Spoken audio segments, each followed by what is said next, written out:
estamos de volta hoje discutindo a questão da Mata Atlântica com o vereador do PV, Gilberto Natalini, com o presidente da Reserva da Biosfera da Mata Atlântica, Cleiton Nino, e com o engenheiro civil, doutor em saúde pública e pesquisador do Instituto de Estudos Avançados da USP, Ivan Maglio, que está de volta ao programa. Vereador, vamos falar um pouco, quero aí a opinião de vocês também. Fiscalização. A gente sabe que aqui na casa muitas leis, muitos documentos caem nesse problema da fiscalização. Como é que está em relação ao desmatamento? Existe um trabalho efetivo? Existem falhas? Existe um trabalho pequeno, absolutamente insuficiente para brecar o furor de destruição que o crime organizado está fazendo em cima da mata. Já houve, como foi dito aqui pelo amigo Eduardo Jorge, já houve uma época de funcionamento da Operação Defesa das Águas, que a fiscalização era feita por terra, por água e pelo ar. Até barco de fiscalização tinha, helicópteros, tudo. E essa época, o resultado foi, em 2012, zerar o desmatamento, zerar os loteamentos e zerar as casas clandestinas nas áreas de manancial. O que precisa fazer? Voltar àquela época. 2010, 2011, 2012, voltar a essa época. Para isso, o prefeito e o governador, os dois, têm que sentar e querer fazer. Porque um tem uma parte da tropa, o outro tem outra parte da tropa. Querer fazer, investir em fiscalização, em punição, em desfazimento de imóveis irregulares que estão subindo lá, botar no chão, não tem jeito. Entendeu? E prender os cabeças dessas organizações criminosas. Eu acredito sinceramente que se prender 8 a 10 pessoas, talvez uma dúzia de pessoas, esse processo de devastação acabe, porque são os chefes, entendeu? Veja a Muzema no Rio de Janeiro, é mais ou menos a mesma coisa, tá certo? E aqui o que está acontecendo? Não há uma vontade política, não há um compromisso dos governantes de combater, de fiscalizar e combater efetivamente essa devastação. Você acredita nisso, Ivan? Sim, e o problema foi piorando, né? Nos últimos tempos, foi o crime organizado que está criando invasões, situações para provocar engodo na população de baixa renda, porque ele oferece lotes que nem vão se realizar. Então é terrível aquilo que o Cleiton colocou, pessoas que vivem já 2, 3 horas de viagem da cidade, que estão em moradias, às vezes, para poder melhorar a sua situação, investem em lotes nessas falsas imobiliárias, falsos quadrilhas. E aí entra também o medo da denúncia, né? O medo da denúncia. A gente teve reuniões com o vereador, onde proprietários estavam lá dizendo que eles estão sendo achacados por essas milícias, essas facções criminosas. Então é um ato de coragem aqui do vereador, mas que precisa do Ministério Público, precisa do GAECO, porque é crime. Não é apenas, além da fiscalização, tem que ter uma ação civil, uma ação policial, uma ação jurídica para incriminar e prender esses meliantes, né? Porque isso é muito grave. Outra coisa que eu queria dizer é que são um conjunto de questões que devem ser tratadas. É óbvio que já se falou da agricultura, já se falou de que há programas de habitação, os planos diretores, o plano diretor último colocou as zonas exclusivamente de interesse social, que é para poder ter a população. Ou onde verticaliza, tem opções de apartamentos menores, são obrigatórios para trazer a população. Então está todo um esforço. Agora, se o governo estadual e a prefeitura não investem à altura do problema, fica essa situação que é frágil. Por que investir na altura do problema? Porque se é um dos principais problemas da cidade, a água, a produção da água, a condição de que essa cidade sobreviva no futuro, como é que vai ter um programinha mirrado, sem funcionários, sem fiscalização? Ao contrário, nem pode ser mais só o que já foi. Teria que ser um programa com recursos, com investimento, com um quadro fixo para poder atuar, porque isso é um complemento fundamental às outras políticas, que é a habitação, o plantio de outros lugares que estão desmatados, a criação dos parques na área, a produção de agricultura familiar, um turismo ecológico. A APA lá de Capivari e Monos É uma região lindíssima, a última bacia hidrográfica com água limpa na cidade de São Paulo. Então, são recursos enormes, mas esse esforço de fazer todas essas ações, se não tiver a fiscalização, se não agir sobre o crime organizado, nós não conseguimos deter o desmatamento. Então, é muito mais esforço do poder público, porque ele não está cumprindo. Na verdade, tem na própria legislação de mananciais, que é de 1972, foi revista nos anos 90, aprimorada, ela obriga que o poder público invista nas áreas de proteção de mananciais com uma fiscalização que ajude a manter aquela produção de água funcionando. E a mata preservada, porque ela é o fator principal de criar toda essa condição de água, alimento, clima, minimização das ilhas de calor na cidade e tudo mais.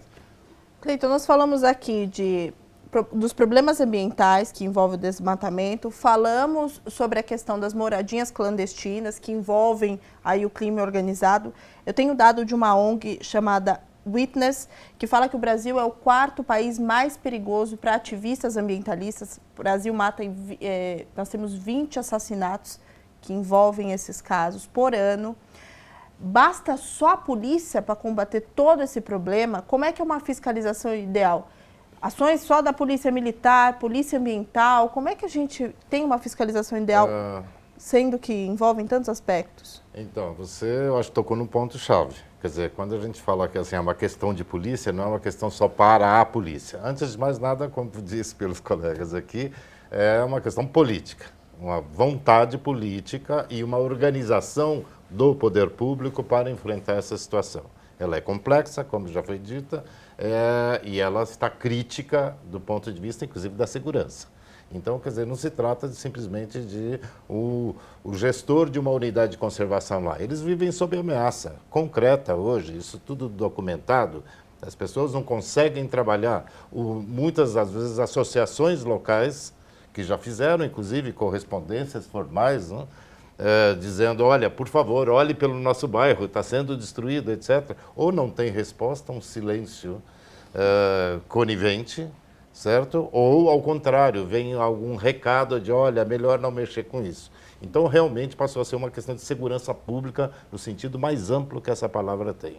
Então, como já disse aqui o Ivan, havendo essa vontade política e tendo um programa organizado que envolve institucionalmente as várias instâncias, que use a melhor tecnologia. Então, hoje, como estava dizendo o vereador, nós temos um sistema de alerta, mas alerta especificamente para alguns órgãos do poder público. Isso devia estar transparente, aberto para qualquer cidadão saber o que está acontecendo. Se a gente olhar num mapa, a gente não sabe o que é legal, o que é ilegal. O que está acontecendo hoje e o que aconteceu ontem. Ou seja, é preciso que envolver a cidadania como um todo, as outras forças. Então, isso eu acho que é básico. E tem medidas muito concretas também lá no campo. Primeiro, não se faz esses loteamentos, se faz com o uso de trator, se faz com muros, que vêm praticamente das mesmas empresas, os tratores das mesmas empresas fornecedoras, os caminhões de entulho, porque não é só a questão da moradia. No próprio dossiê aponta que a questão do entulho é parte desse processo muito, muito grande. Quer dizer, não tem lugares de entulho oficial em São Paulo. Então, você criou um mercado já, certo? Para se fazer de maneira errada. Então, abre-se, e até dentro de parques, joga-se entulho, depois vem os terraplanagem e passa a ser mais uma área de ocupação. Então, agora, dá para saber quem são as empresas de entulho que atuam, tudo isso se sabe. O que nós precisamos conseguir é que a população saiba também e cobre isso com um plano organizado, né? Outras medidas locais, precisa gradear os parques para saber onde é o limite. Você precisa marcar as APPs, as áreas de preservação permanente, ou seja, tem medidas concretas também em campo, mas isso deve estar dentro de um plano que é maior, que é de segurança ambiental, de segurança pública, de segurança hídrica do município. Ou seja, como disse o vereador, eu também considero que isto representa, de médio e longo prazo, o maior problema que São Paulo tem atualmente. Vereador, acho que ficou claro aí ao longo do programa que hoje o nosso município tem aí um grande documento em relação a esse problema sério. E agora, o que fazer com esse documento completo? O que fazer com que os dados que esse documento apresentou? Quais são as ações aí que a gente pode... Olha, o dossiê, eu vou mostrar de novo aqui, nós terminamos ele em agosto, está aqui. Né? Eu entreguei esse dossiê em mãos para mais de 150 autoridades, em mãos. Então, tem muita gente sabendo, dentro de São Paulo e fora de São Paulo. Além de... Agora nós estamos preparando o dossiê 2, que é esse aqui muito mais aprofundado e vamos lançá-lo proximamente como um documento de estudo e de denúncia. É um estudo muito... Aqui tem 80 páginas de laudo assinado por uma especialista nessa questão da mata e da água. Está aqui, está escrito, ela assinou e nos forneceu. O que mais que nós fizemos? Eu acabei de vir agora da prefeitura. Conversei com um assessor especial do prefeito, fui discutir com ele, quase 2 horas conversando com ele. Essa semana vou no chefe da Casa Civil do Estado, levar e conversar. Fui no secretário de Segurança, fui no vice-presidente do Tribunal de Justiça, no Procurador-Geral de Justiça. Eu estou tentando ganhar as autoridades para o tamanho do problema e que as autoridades se sensibilizem. Eu sei que a Procuradoria-Geral, a Promotoria Pública do Estado, chamou um grupo de promotores e deu a tarefa para agirem. Eu pedi aqui na Câmara uma CPI para passar na frente. Todos os líderes partidários assinaram o meu pedido de preferência. Eu espero que agora isso se transforme em votos no plenário para a nossa CPI do desmatamento ser aprovada e ser instalada. E eu estou preparando uma grande ação judicial, uma ação popular, para entrar na justiça, responsabilizando quem é responsável por essa situação toda. Porque tem responsáveis, tá certo? Não é só o criminoso que vai lá e que devasta criminosamente. A autoridade que permite, que vê, que sabe e que permite a devastação também é responsável. Então a nossa ação popular, vou entrar na justiça, vou pedir à Justiça de São Paulo que se debruce sobre isso e que possa cobrar e responsabilizar aqueles que não estão fazendo o seu dever para defender as matas, as nascentes, enfim, defender a integridade socioambiental da cidade de São Paulo. É minha responsabilidade e eu estou tentando cumprir da melhor forma que eu posso. Vereador, eu queria agradecer a sua presença e, enfim, de debater esse assunto tão importante aqui hoje. Muito obrigada. Eu que agradeço a você, Nayara, agradeço aos convidados nossos tão brilhantes que estiveram aqui com a gente. Cleiton, muito obrigada pelas suas contribuições aí ao longo do programa. Obrigada. Prazer e espero que este tema realmente ganhe a importância que ele tem.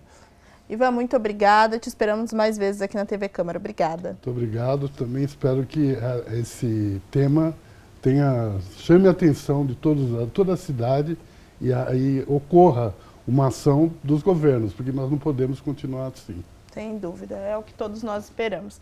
E eu agradeço a você também que nos assistiu. Se você quiser rever esse ou qualquer outro dos nossos programas, acesse saopaulo.sp.leg.br/TV Câmara SP ou um dos nossos canais nas mídias sociais. Até a próxima. TV Câmara São Paulo. Assista, fique sabendo.